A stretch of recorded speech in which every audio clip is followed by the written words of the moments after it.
नमस्कार, बहुत स्वागत है आप सभी का। रात के 9 बजने वाले हैं, आप देख रहे हैं न्यूज 18 प्राइम। आप सबके साथ मैं हूं प्रियंका राय। नमस्कार, आपके साथ मैं पल्लवी रविंद्र सिंह। बुलेटिन की शुरुआत करेंगे।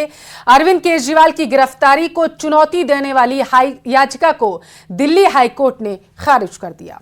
अपने फैसले में कोर्ट ने कहा कि ईडी द्वारा एकत्र की गई सामग्री से पता चलता है कि अरविंद केजरीवाल ने साजिश रची थी। इस दौरान हाईकोर्ट ने राघव मंगुटा और उनके पिता द्वारा भाजपा को पैसे देने के दावे पर भी बड़ी बात कह डाली। सुनिए।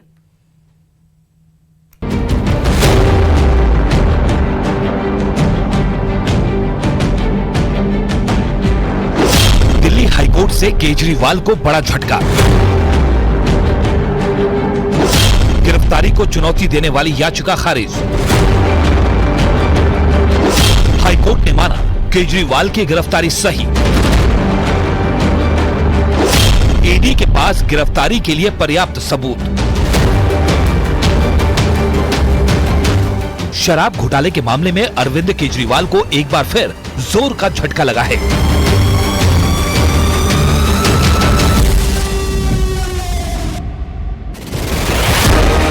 दिल्ली हाईकोर्ट ने केजरीवाल की गिरफ्तारी के 19 दिन बाद आज ये साफ कर दिया है कि उनकी गिरफ्तारी कानून के मुताबिक थी। ईडी ने केजरीवाल को गिरफ्तार करने में सभी नियमों का पालन किया और मुख्यमंत्री होने की वजह से केजरीवाल को किसी भी तरह का विशेषाधिकार नहीं दिया जा सकता। आज दिल्ली हाईकोर्ट में अरविंद केजरीवाल की गिरफ्तारी को चुनौती देने वाली याचिका पर सुनवाई हुई, जिसमें उन्होंने अपनी गिरफ्तारी को गैर कानूनी बताया। केजरीवाल की याचिका में गिरफ्तारी के समय को लेकर सवाल उठाया गया और ये कहा गया कि ये लोकतंत्र, निष्पक्ष चुनाव और समान अवसर सहित संविधान की बुनियादी संरचना का उल्लंघन है, जिस पर ईडी ने केजरीवाल के खिलाफ सबूतों और गवाहों की दलील दी और ये दावा किया कि केजरीवाल शराब घोटाले में व्यक्तिगत और आप संयोजक दोनों तौर पर शामिल थे। जिसके बाद हाईकोर्ट ने कहा कि गवाहों के बयानों को खारिज नहीं किया जा सकता। केजरीवाल की गिरफ्तारी पूरी तरह कानून के मुताबिक है। हाईकोर्ट ने ये भी कहा कि केजरीवाल को मुख्यमंत्री होने की वजह से कोई विशेषाधिकार नहीं दिया जा सकता। हाईकोर्ट ने कहा कि कोर्ट का केवल एक काम है, कानून को लागू करना। राजनीति से सरकार का कामकाज प्रभावित हो सकता है, अदालतें नहीं। कोर्ट न तो किसी बाहरी कारणों से प्रभावित होती है, न ही दबाव में काम करती है। फैसला जज ने बहुत मेहनत के बाद, सारा एविडेंस देखने के बाद, केस फाइल देखने के बाद, सारी जांच करने के बाद जजमेंट दिया है और न्याय किया है। और कोर्ट ने ये भी कहा है कि एविडेंस मिला है और एविडेंस जो है मनी लॉन्ड्रिंग और मनी ट्रेल पूरा मिला है।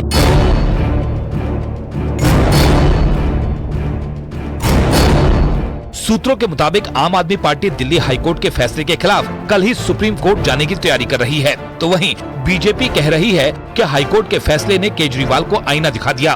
बीजेपी का आरोप है कि केजरीवाल कानूनी विषय को राजनीतिक बनाने का प्रयास कर रहे हैं, जिसमें वो नाकाम साबित हुए हैं। उन्हें तुरंत अपने पद से इस्तीफा दे देना चाहिए। स्वघोषित कट्टर ईमानदार का किरदार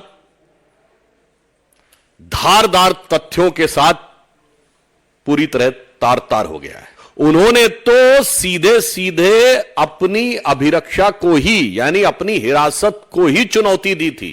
अहंकार यह था कि मुझे छूट नहीं चाहिए, मुझे दूसरे को गलत साबित करना, इसलिए मैंने कहा कि वह अहंकार चूर चूर हो गया है। हजारों करोड़ की बात थी, फिर सैकड़ों करोड़ की बात थी, फिर 100 करोड़ की बात थी।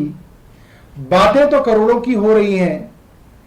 किसी भी जगह पे अब तक ईडी या सीबीआई को 1 रुपए की भी गैर कानूनी रिकवरी नहीं हुई, 1 रुपए की भी। ये अपने आप में बहुत बड़ी बात है। जब करोड़ों का हेरफेर हो और 1 रुपए की भी रिकवरी ना हो, तो इस जांच के ऊपर बड़े सवाल खड़े होते हैं। केजरीवाल जी के और आम आदमी पार्टी के गाल पे एक करारा तमाचा है, कानून का, संविधान का और कोर्ट का तमाचा है। एक एक शब्द जो आज कोर्ट ने बोला है, मुझे लगता है इतनी गंभीर टिप्पणियां देश के किसी भी सिटिंग मुख्यमंत्री के खिलाफ देश की किसी भी अदालत ने पहले कभी नहीं दी है। जरा भी शर्म बची है तो अरविंद केजरीवाल को अब इस्तीफा दे देना चाहिए।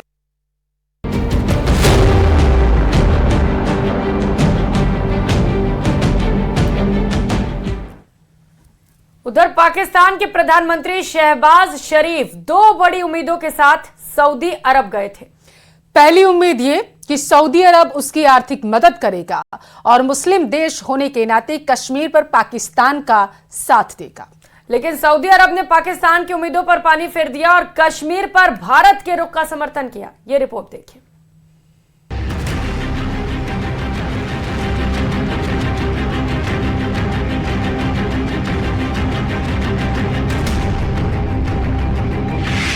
पाकिस्तान के मंसूबों पर फिरा पानी, शहबाज को फिर लौटना पड़ा खाली। कश्मीर पर मध्यस्थता की उम्मीद थी, सऊदी ने कर दिया साफ इनकार।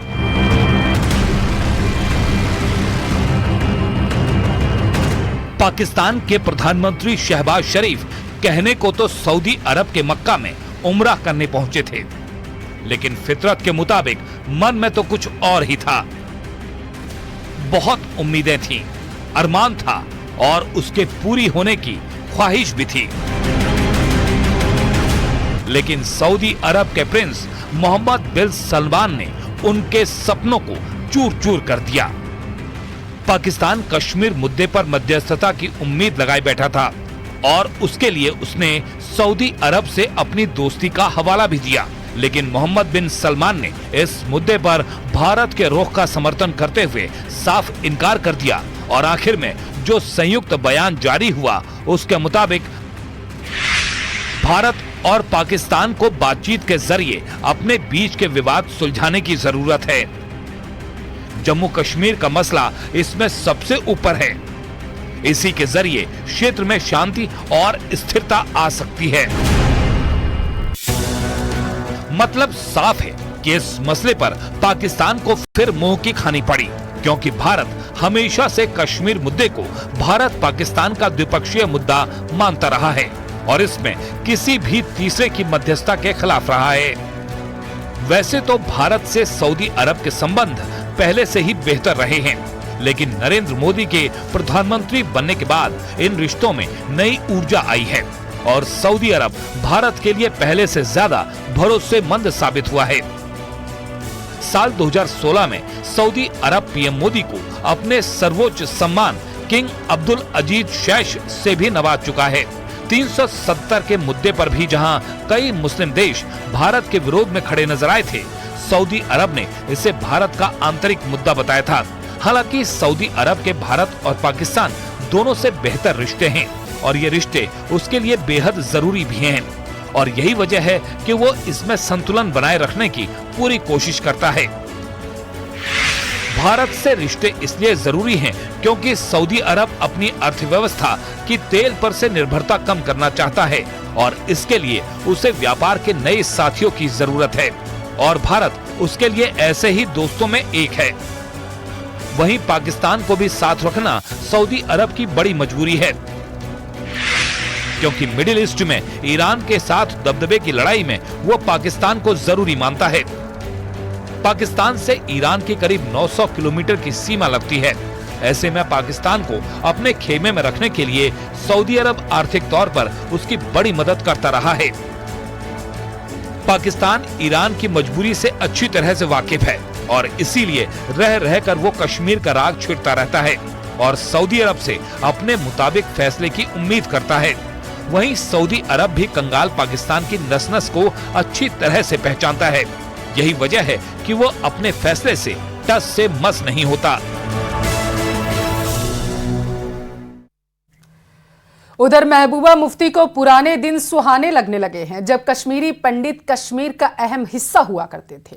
उन्होंने कहा कि वो दिन बहुत अच्छे थे जब हम और चैन, अमन और दुआ के साथ रहते थे। उन्होंने कश्मीरी पंडितों से सहानुभूति जताते हुए बीजेपी पर हमला भी बोला और कहा है कि बीजेपी कश्मीरी पंडितों का इस्तेमाल देश भर में चुनाव में हथियार की तरह करती है। इस पर बीजेपी ने भी पलटवार किया और कहा बीजेपी कश्मीरी पंडितों की सही हितैषी है। हमारे कश्मीरी पंडित भाई बहन है जो बहुत मुश्किल हालात में जहाँ जम्मू में या कहीं रह रहे हैं, तो मुझे लगता है उनकी सरकार हो या महबूबा मुफ्ती हो या कोई और हो या बीजेपी की सरकार हो, मुझे लगता है उनको यहाँ आके सेटल होने में किसी की मदद की जरूरत नहीं है। हम कश्मीरी लोग जो हैं, जो आम कश्मीरी है, वो चाहते हैं हमारे कश्मीरी पंडित वापस आए और जिस तरह हम रहते थे बहुत खूबसूरत जगह होती थी।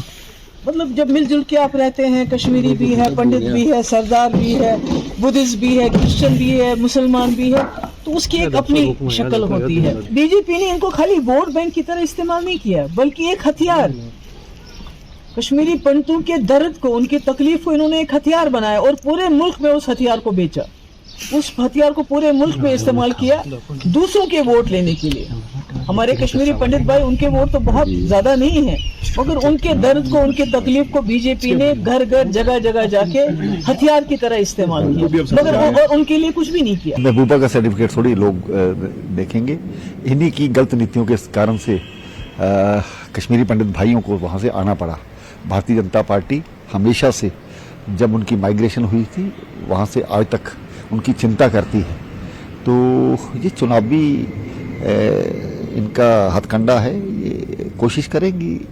ये कभी आके हमेशा, जब मुझे याद है जब ये वहाँ पर कॉलोनीज बनाने की बात करती थी, यही लोग विरोध करते थे।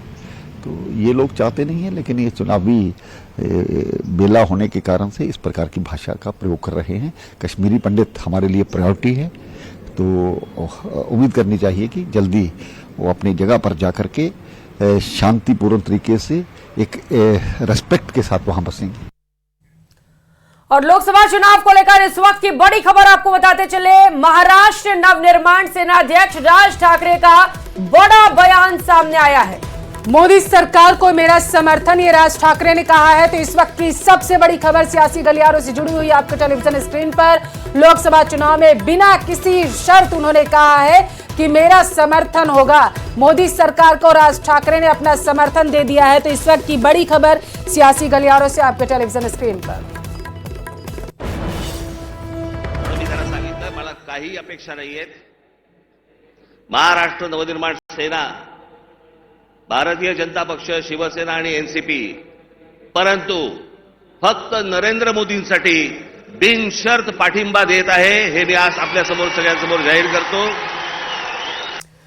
और दिल्ली हाई कोर्ट ने केजरीवाल की गिरफ्तारी को सही बताया। इसके बाद भी ईडी और दूसरी एजेंसियों के खिलाफ दिल्ली में टीएमसी का धरना और पॉलिटिक्स लगातार जारी, और वो भी पिछले 2 दिनों से लगातार टीएमसी की ओर से धरना प्रदर्शन और पॉलिटिक्स किया जा रहा है। और टीएमसी के इस धरना पॉलिटिक्स में आम आदमी पार्टी भी उसके साथ है।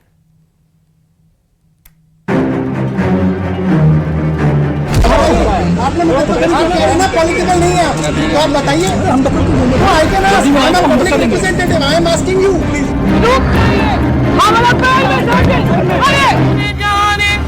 कुछ कम नहीं है, डरने वाले कभी हम नहीं है, जाने जाने का कुछ कम नहीं है।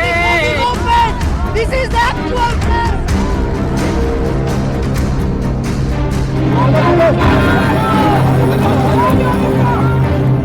बंगाल में ईडी और सीबीआई के एक्शन से विपक्ष में हड़कंप मचा है। ईडी के एक्शन के खिलाफ बंगाल से दिल्ली की सड़कों तक टीएमसी का घमासान मचा है। लोकसभा चुनाव से ठीक पहले निर्वाचन आयोग के दफ्तर के बाहर टीएमसी नेताओं का प्रदर्शन जारी है। सोमवार को दिल्ली में निर्वाचन आयोग कार्यालय के बाहर धरने पर बैठे तृणमूल कांग्रेस के कई नेताओं को दिल्ली पुलिस ने हिरासत में ले लिया। कुछ देर बाद पुलिस ने उन्हें रिहा कर दिया, मगर टीएमसी नेता थाने से बाहर जाने को राजी नहीं हुए। अगर सांसद क्या कोई आदमी, वैसे भी उसका संवैधानिक अधिकार है कि वो जाए, और इलेक्शन कमीशन इस समय आंख बंद कर धृतराष्ट्र की तरह बैठा हुआ है। उसको देखना चाहिए कि किस प्रकार से ईडी का, सीबीआई का, इनकम टैक्स का बेमतलब, बेवजह पोलिंग बूथ कार्यकर्ता तक वो लोग इस प्रकार का उपयोग कर रहे हैं और जोर जबरदस्ती कर रहे हैं। उसका कारण बहुत स्पष्ट है। ईमानदारी से सीबीआई, ईडी, एनआईए उनके आतंकवाद प्रोत्साहित लोगों को पकड़ रही है। शाहजहां शेख को पकड़ रही है, जो महिलाओं से बदसलूकी करता था, जो एक से एक मंत्री के यहां से 60-70 करोड़ कैश मिला है, उसके कारण परेशानी है। तो ये परेशानी तो टीएमसी को होगी। सोमवार को 10 सदस्यों का प्रतिनिधिमंडल इलेक्शन कमिश्नर से मिलने पहुंचा था। इसके बाद सभी धरने पर बैठ गए। टीएमसी सांसदों और विधायकों की मांग है कि चुनाव आयोग ईडी, सीबीआई, एनआईए और इनकम टैक्स के डायरेक्टर्स को फौरन हटाए। टीएमसी के प्रदर्शन को आम आदमी पार्टी का भी समर्थन मिल गया। टीएमसी नेताओं से मिलने पहुंचे सौरभ भारद्वाज और दिल्ली पुलिस के बीच जबरदस्त बहस भी हुई। इस एरिया पे आप बताइए, आपने मुकदमा दर्ज किया, आप खाए ना बताइए, आपने मुकदमा दर्ज किया ना, पॉलिटिकल नहीं है आप, तो आप बताइए। I can ask, I am public representative, I am asking you, why is case not registered against BJP? बताइए मेरा, बताइए, पब्लिक सुन रही है, बताइए। No, you are responsible, you are responsible to me, I am a public representative. Gate के अंदर TMC नेता प्रदर्शन कर रहे थे तो बाहर आम आदमी पार्टी के सौरभ भारद्वाज और टीएमसी सांसद सागरिका घोष मौजूद थे और पुलिस उनसे अपील कर रही थी कि टीएमसी नेता पुलिस थाने को सियासी कुरुक्षेत्र न बनाएं। पुलिस ने तो दरवाजे के ऊपर लॉक लगा रखा है और पुलिस वाले उसके ऊपर पहरा दे रहे हैं। और कल जो डिमांड थी वो बड़ी साधारण सी डिमांड थी कि जिस तरीके से अपोजिशन पार्टियों के ऊपर रोज छापे मारे जा रहे हैं, कभी ईडी छापा मार रही है, कभी इनकम टैक्स छापा मार रही है, कभी एनआईए छापा मार रही है, कभी सीबीआई पीछे पड़ी हुई है, ये इन चारों चीफ्स को बदला जाए। इलेक्शन कमीशन को डिमांड थी, क्योंकि ये कैसे हो सकता है कि सारे के सारे छापे जो हैं सिर्फ अपोजिशन पार्टियों पे पड़ रहे हैं। इसका मतलब साफ है, अपोजिशन पार्टी कैंपेन ना कर सके, प्रचार ना कर सके, जुबान ना खोल सके, सवाल ना कर सके। इसलिए या तो उनको घर में बंद रखा जाए या उनको जेल में बंद रखा जाए। और ये तानाशाही जो है पूरे देश में चल रही है। नहीं, इनको कल शाम को फ्री कर दिया गया था। ये अपनी फ्री विल से यहाँ पे बैठे हुए हैं, ये जब चाहें तब जा सकते हैं। हालांकि बीच में बाहर जाके खाना खाने वो जा भी रहे हैं, आ भी रहे हैं, बट बाकी और हमारी तरफ से फ्री हैं, जब चाहें तब जा सकते हैं। दिल्ली पुलिस की कार्रवाई पर टीएमसी ने कोलकाता में भी विरोध किया और कहा कि ये लोकतंत्र की हत्या है। आज दिन दहाड़े लोकतंत्र की हत्या कर दी गई जब दिल्ली पुलिस ने हमारे 10 सदस्यीय प्रतिनिधिमंडल को घसीटा, खींचा और निर्दयता पूर्वक गैरकानूनी तरीके से हिरासत में ले लिया। हम इस कायराना शक्ति प्रदर्शन की कड़ी निंदा करते हैं। जो पाप किए हैं वो लोग और उसको छुपाने की कोशिश करते हैं। अब जो धरना, जिनके इंस्ट्रक्शन पर धरना दिया जा रहा है, उनसे आप क्या आशा कर सकते हैं? दरअसल 6 अप्रैल को एनआईए की टीम पर भूपति नगर में हमला कर दिया गया था। टीम 2022 में हुए बम धमाके के मामले में छापेमारी करने पहुंची थी, जिसके बाद टीएमसी ने एक बार फिर केंद्रीय जांच एजेंसियों के दुरुपयोग के आरोप लगाए थे, जबकि बीजेपी भी इस मामले में टीएमसी पर लगातार हमलावर बनी हुई है।